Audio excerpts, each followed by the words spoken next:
We're going to talk immigration with Dave Seminara, but we have to include this. We have to include P-Butt's appearance on Face the Nation, because there's no one that I can think of who has more facility in cheerfully saying the most ridiculous things than P-Butt. I mean, he takes Dick Durbin saying unreasonable things in a reasonable tone of voice and goes next level with sort of the cheerful disposition in the delivery of these fairy tales. It's just complete incompetence, but yes.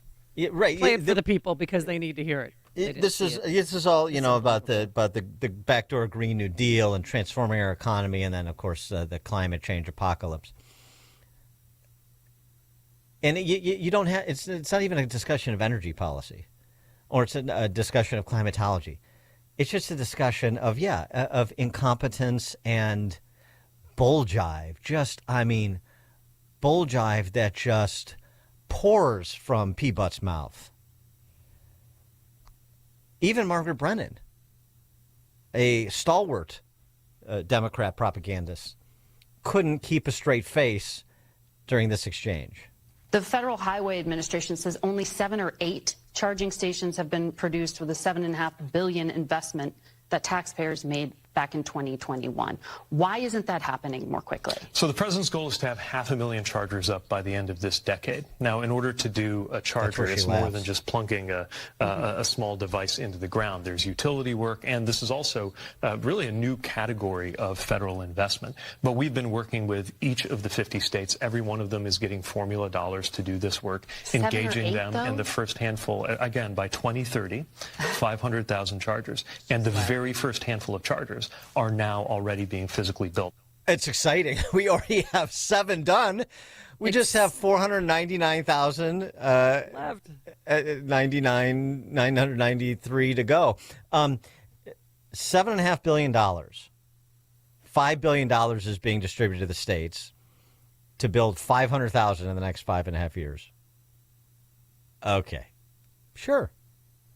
By the way, just by way of comparison, before he kneecapped really, the guys that build his electric charging stations at Tesla, Elon Musk built more than 50,000 EV chargers at a total of $1.1 billion. Right. Don't you think the Biden administration should have consulted with him? Well, I don't think he wants in on this. That's sort of the reading I've been getting. But forget that. 50,000. Let's suggest, for the sake of argument, that Elon Musk does it more efficiently than state governments do, and the sort of, even though he's a beneficiary of industrial policy too.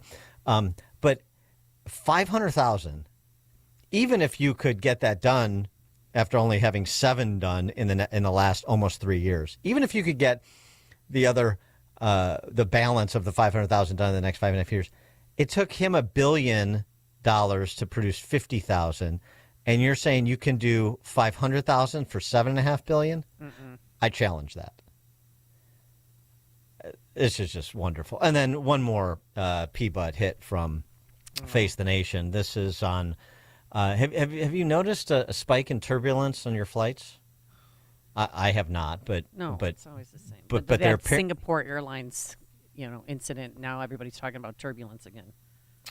Just like East Palestine, and we're supposed to be talking about train derailments, but that's by the boards. So one-offs. But no, of course, everything that can be characterized as systemic will be characterized as systemic in furtherance of the eco-supremacy policies of this administration, and P-Butt's the mouthpiece for that. The effects of climate change are already upon us in terms of our transportation. We've seen that in the form of everything from heat waves that shouldn't statistically even be possible, threatening to melt the cables of transit systems in the Pacific Northwest, to hurricane seasons becoming more and more extreme, and indications that turbulence is up by about 15%. I mean, they just make stuff up, man. They just make stuff up. Wow. But if you say it earnestly with a smile on your face on a Sunday talk show with a suit on, we're supposed to take you as beyond reproach. And don't forget the powerful pin on his lapel, too. Makes him look really important, Dan. Yeah, I wonder if he rode his bike a block to that appearance. For more on this, Dave Seminara, former diplomat, author of Footsteps of Federer and Mad Travelers, A Tale of Wanderlust, Greed, and the Quest to Reach the Ends of the Earth. Dave, thanks for joining us. Appreciate it. Good morning, Dan and Amy. 61 degrees in Chicago sounds very good to me right now. Yeah, well, I know there's heat in Florida where you are that is not statistically possible, and yet it's happening, according to Peabody. It's awful. Can I come up to Chicago and visit? It sounds very good at this time of year. I mean, it's just I'm not a climatologist, neither are you, and I'm not an expert in energy policy like Hunter Biden, and neither are you. But I mean, just the what he shovels out. Your reaction? Well, Mayor Pete. Yeah. I couldn't hear the audio that well, to be honest with you. But Mayor Pete, I would say if I had to handicap, he's going to be one of the front runners. I mean, I wish I could say we can just forget about him soon. He's probably going to be one of the front runners in 2028. Is he not? I don't know. I mean, maybe if Kevin Costner has his way, but That's too depressing to think about on a Tuesday morning after a long weekend. Please. Yeah, Don't make me go there. All right. So on a more serious matter, let's speak of serious people and serious matters and dispense with Peabody. Admiral Daryl Caudle is part of the U.S. Fleet Command. Admiral. He had this exchange with Bill Hemmer over the weekend on illegal immigrants' incursions into our military bases. Forget just coming across the border and all the problems associated with that. Just even this specific problem after two incidents last week. Take a listen. Chechens, Jordanians, some of them just crossed the border. What's going on? Well, this thing of our military bases getting penetrated by foreign nationals is happening more and more. This is something we see probably 2 or 3 times a week where we're stopping these folks at the gate. With a week. A week at least, and this is just Navy alone, where we're seeing folks try to come in, and usually the cover story is, and I'm a student, I'm here, I'm an enthusiast, I want to see the ships, that type of thing. We have to turn them around, and typically we get NCIS involved with those, and we get biometrics when possible. But yes, there's been an uptick in that. Do they have passports? Do they have? A lot of times they have passports. Papers? They have papers, yes, but they're in no way, shape, or form authorized to be on our base.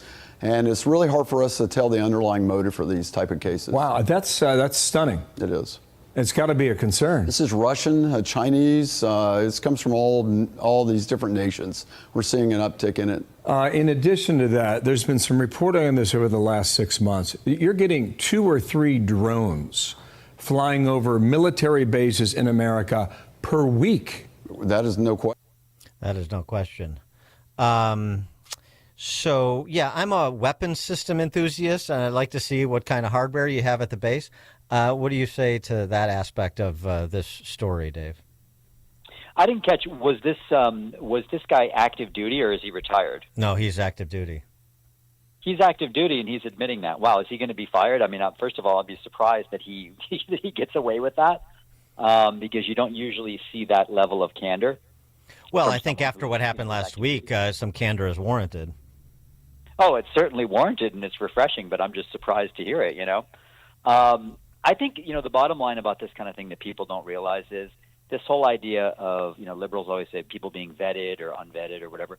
You cannot properly vet people, whether they come legally or illegally, when they're coming from ramshackle, third world, disorganized countries. I tell these things all the time when you talk about refugee programs, saying, oh, these people, they're so well vetted. You can't really vet people well who are coming from Somalia, Sudan, Guatemala, any of these places, because in most of these countries around the world, if you pay somebody, you can get a clean bill of health, meaning you can have records expunged. They don't have good court systems. They don't have good record keeping. So the bottom line is, when we let in tons and tons of people from all over the world, whether it be illegally or legally, you really don't know who's coming in. That's the bottom line. Well, in point of fact, that's something that once upon a time, former FBI Director Jim Comey said when the issue was potentially bringing many Syrian refugees over when Assad was in one of his latest, at the time, his latest fits of killing his own people. And Comey's like, we don't really have the capacity to vet, particularly on the scale that's being discussed by then the Obama administration. So it used to be something that everybody understood, and now we pretend that none of this is a particular issue. In fact, there was that interview last week that Bill Maloogian did for Fox News with a Turkish immigrant who's like, I'm worried. Like, even though he paid $10,000 to a cartel or a trafficker to get him over, he's like, there's no vetting being done. I'm an okay guy. We'll take his word for it. But there's a lot of people coming over that are not okay guys. Right. No, vetting is a joke. In this last piece that I wrote also too, I took aim at one of my favorite YouTubers, Bald and Bankrupt. Have you guys ever watched his videos? Yeah. No, I haven't. Mm-hmm. They're very, very entertaining. But he had a really viral series over like December, January, where he came north with the coyotes, and not with the coyotes, sorry, with the migrants on the train that a lot of them come on. And all of these videos were just so preachy about, you see, these people are so wonderful. Look at this nice person I'm sharing a beer with, and so on and so forth. And that has sort of seeped into sort of mainstream culture, this idea that everybody coming here is harmless. And the thing is, but only 1% of them, or 0.1% of them, have to be not harmless to make the whole exercise extremely dangerous, right? So that's the bottom line. It doesn't matter if 99 of the 100 people are really nice people who are just looking for a job. If there's one of them out of 100 who's going to cause danger to us, then all 100 of them, are dangerous, right? You know what I mean?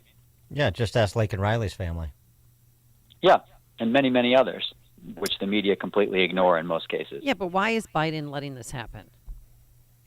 I mean, is it well, I mean, he can only obvious? piss his base off on so many different things, right, Amy? He's already pissing them off about Gaza, right? He's got to give his base something. I mean, if all of a sudden he said, all right, let's go ahead and build the wall, or you know what I'm saying? If he moves to the right on immigration, it's like, my God, I mean, it's already his base is furious with him. I don't know how many times he can really get away with that. His base still wants open borders. They still have this idea that the more diverse America is, and by diverse, they're talking about skin color only, not viewpoints or anything like that, the better the country is. So, I mean, this guy he's got to pander to his base, doesn't he? Dave Seminara, former diplomat, author of Footsteps of Federer and Mad Travelers, A Tale of Wanderlust Greed and the Quest to Reach the Ends of the Earth. Dave, thank you as always. Nice talking to you guys. Take care. Thank you, and he joined us on our turnkey.pro answer line. Listen to Dan and Amy on your smartphone.